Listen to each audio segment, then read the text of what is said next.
and welcome to another interesting government online teaching and learning class this morning.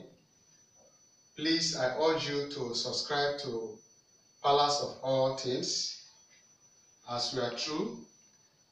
Subscribe to Palace of All Things and play and watch this video. As you all know, in our previous class we discussed confederation or confederal system of government, and we said confederal system of government is a loose political arrangement of autonomous or sovereign states or republics that come together to form a union.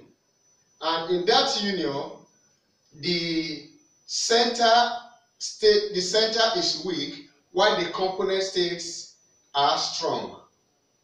In the same union, which is confederation or confederal system of government, the component states have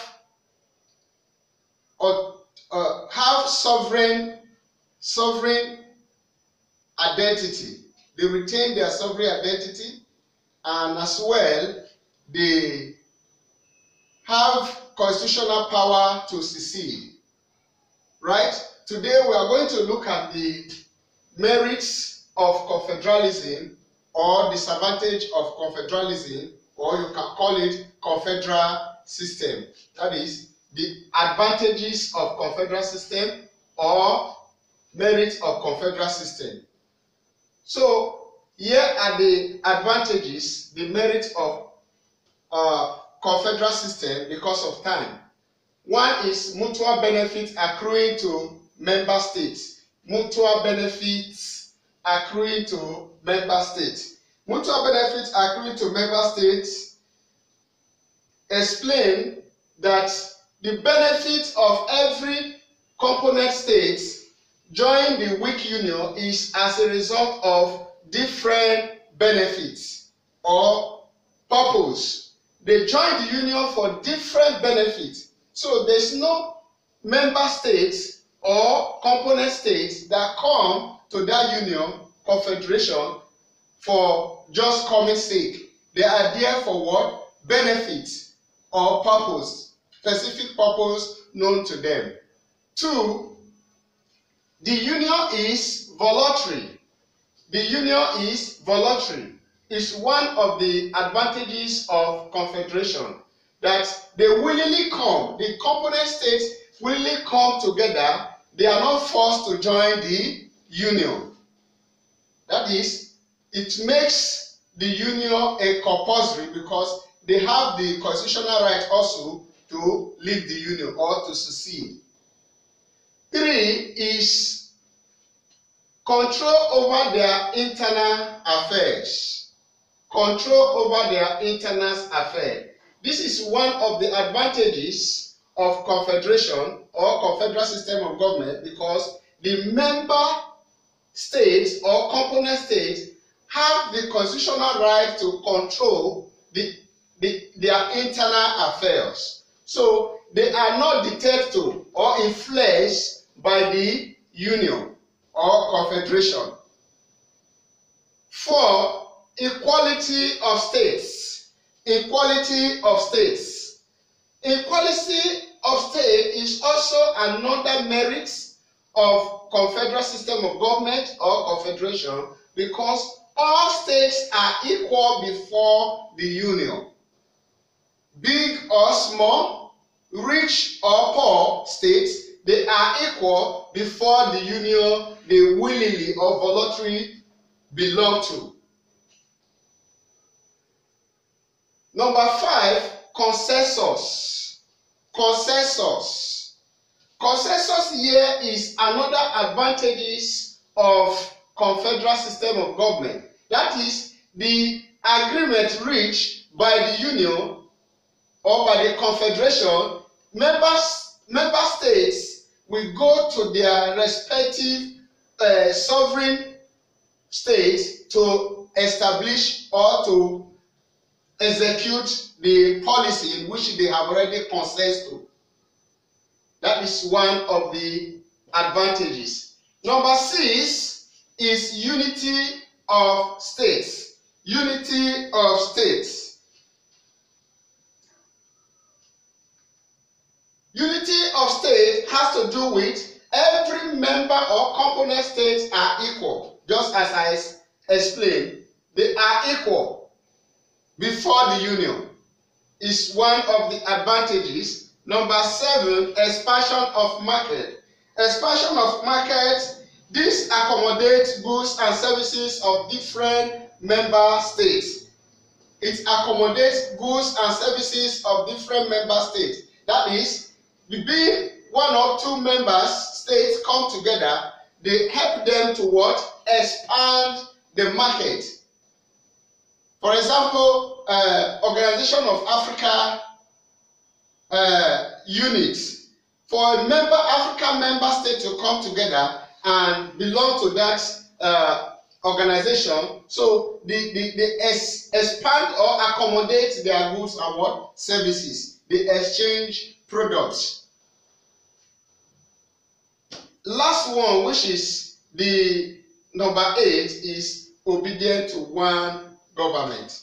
Obedient to one government. That means component states or members of the confederation, they are not subject to the center. The citizens are obeying their own states, component states government, because they retained their what? Sovereignty and identity. So these are the merits of confederation or confederal system of government. As I said, the mutual benefits accrue to member states. The union is voluntary. That means they have free will to come and join the union. Now it is not mandatory for them to join member states to join the union. Control over their internal affairs. Even as they join the union, they have the the sovereign power to retain and control their government, just like that. So we move to the demerits of confederation or disadvantage of confederation or confederal system of government. One is instability. One is what? Instability. Instability here is political unstable because it's a loose political arrangement.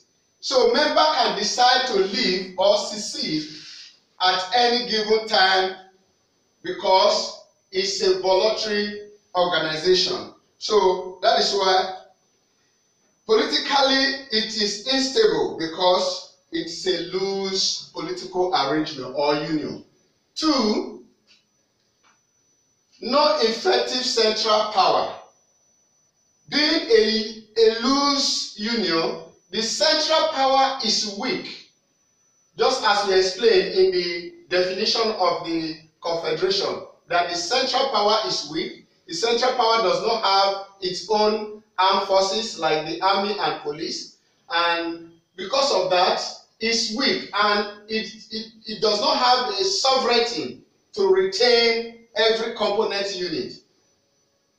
Number 3, breaking of the union. Breaking of the union is one of the disadvantages of confederation or confederal system of government, because every union or breaking of the union, every member states or component state have the right or constitutional rights to secede. So it will make the union break apart. For example, if a country decides to leave the union and another country decides to leave, let's say Organization of Africa Unity, then it involves Africa states, and one decides to leave, such country cannot be forced to stay because it's a voluntary organization. So the other one leave, while different country just leave, then it leads to what? Breaking of the union. I hope you understand that. So number 4 is spirit of nationality.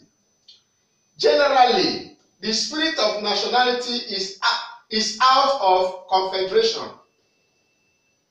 The spirit of nationality is out of confederation or like federal system of government, when the spirit of nationality is high, but here is completely out. Number 5, delay in effective issues. Delay in effective issues. If you look at the picture of a confederation, you discover that issues that affect component units are always delayed to discuss and to come to what? Concession. So as a result of that, effective issues that will bring about changes to the union are always delayed. Number 6, loose union. Loose union because the political arrangement is loose and the union does not have a sovereignty to retain or an veto power to retain every component state. The union is loose. So it's one of the disadvantages. So the center cannot even control the component units or the component member states. Number 7, absence of national armed forces. Absence of national armed forces. Yes, as we said earlier, that confederation or confederal system of government does not have a center armed forces like the army and navy and other. Even they don't even have police. So the police are being owned by what? Member states, component states. It is them that own the army and the police. So it's also indicates here that the central is what? Weak. So it's one of the advantages of confederation. Number 9, separate diplomatic representation. Separate diplomatic representation. Here, interest and opinion are global issues. Interest and opinion are global issues that differ from one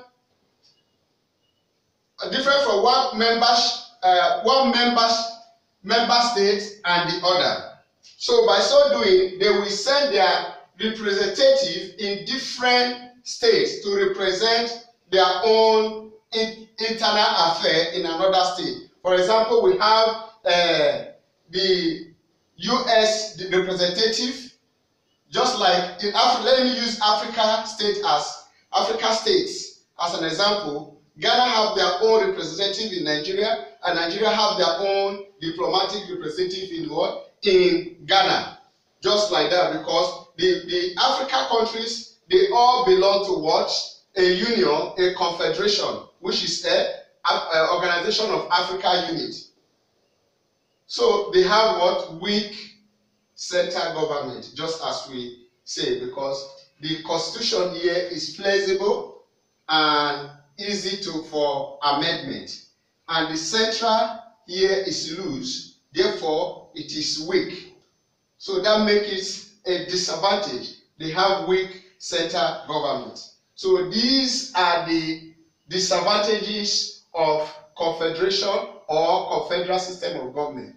Instability, no effective central power, breaking of the union, spirit of nationality absent in confederalism, delay in effective issues. They are not speed enough to deliberate on issues and form policy to govern the union, loss of union. So these are the disadvantages of confederal system of government. Today, I believe you have learned the advantages or merit and disadvantages or demerit of confederal system of government or confederation. So any question, send it to the WhatsApp group and we will discuss it together. Thank you very much for playing and listening to the online teaching.